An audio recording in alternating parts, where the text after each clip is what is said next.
जानकी ताई जेवण झाला?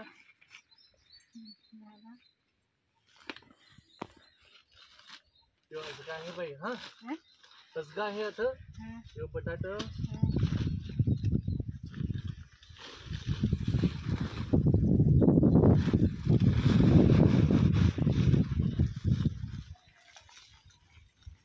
धान आहे, साखर, हळद, हो मीठ, जिरा, जो तेलाचा पाऊच आहे 2, हो जो मिरची पावडर आहे, लोणचं, तेल, साबण, सुकी डाळ, पावडर फक्त हो जो कांदा मी आता सुट्टीवर जाणार ताई. हा आता मी उंदी गावाला जाणार तर हा तर एखाद महिन्याने येईन. तोरी होईल ना तुला? येईल ना? नमस्कार मित्रांनो, मी जितेंद्र पाटील. हे आमच्या जानकीताई आहेत. जानकीताईंना कोणीच नाही जवळचं, असं भाऊ नाही, बहीण नाही, आई नाही, बाबा नाही. जानकीताईंना त्यांच्या मिस्टरांनी सोडलं आणि जानकीताई असंच कोणीतरी कुणाच्या तरी दयेवर जानकीताईंचं चालतंय. हे जानकीताईंचं घर आहे. तर आम्ही आता गेल्या 2-3 महिन्यापासून ठरवलं आहे की जानकीताईंना सर्व जीवनावश्यक जो काही किराणा आहे तो आम्ही पोचवणार आहोत. तर मित्रांनो, आमचं हे यूट्यूब चॅनल आहे फक्त आणि फक्त जानकीताईंसारखे अगदी निराश्रित, निराधार, असहाय्य अशा जीवांसाठी. आज 4 मे 2025 सुट्ट्या तर लागलेल्या आहेत, पण ताईंसारख्या अनेक लोकांना किराणा पोचवायचा बाकी होता म्हणून 2 दिवस सुट्टी वाढवली. तर मित्रांनो, आमचा उपक्रम आवडला असेल तर जास्तीत जास्त लोकांना शेअर करा, लाईक करा, आमचं चॅनल सबस्क्राईब करा. कारण त्या यूट्यूबच्या माध्यमातून येणारे जे काही उत्पन्न आहे ते अशा लोकांच्या जीवनावश्यक व मूलभूत गरजा पूर्ण करण्यासाठी वापरला जाणार आहे. तुर्तास आपली रजा घेतो. जय हिंद, जय महाराष्ट्र. तर मित्रांनो, हे जानकीताईंचं घर आहे. तुम्ही बघू शकता की आता कोकणातील पावसाळ्याला सुरुवात होणार आहे 1 महिन्यात. त्या घरात कशी बरं ही माऊली राहील. तर फक्त झावळ्या आडव्या झालेल्या लावलेल्या आहेत आणि हे खताच्या गोणी किंवा ते बघा ते पण निघायला आलेलं आहे मित्रांनो.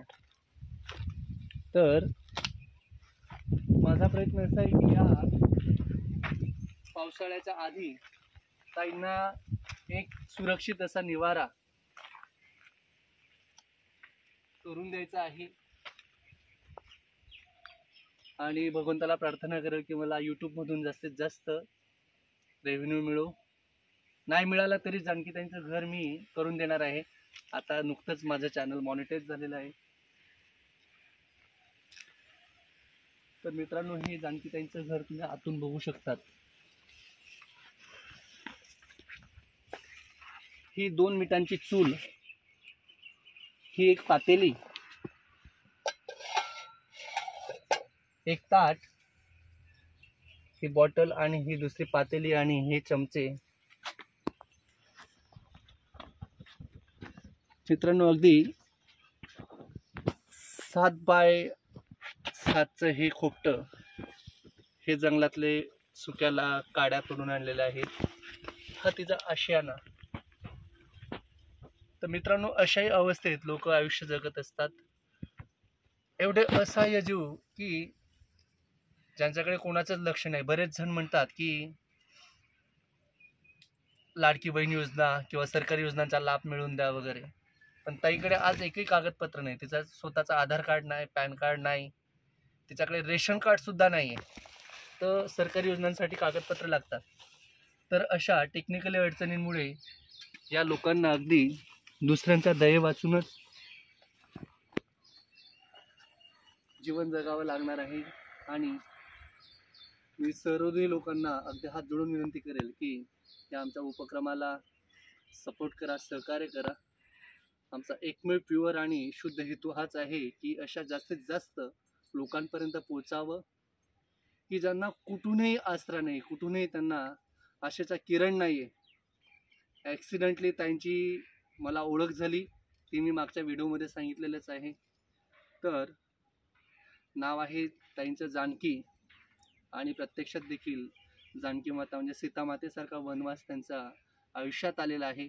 तर मित्रांनो, हा वनवास एक मनुष्य म्हणून आपण संपवण्याचा प्रयत्न करूया. तुर्तास आपली रजा घेतो. जय हिंद, जय महाराष्ट्र.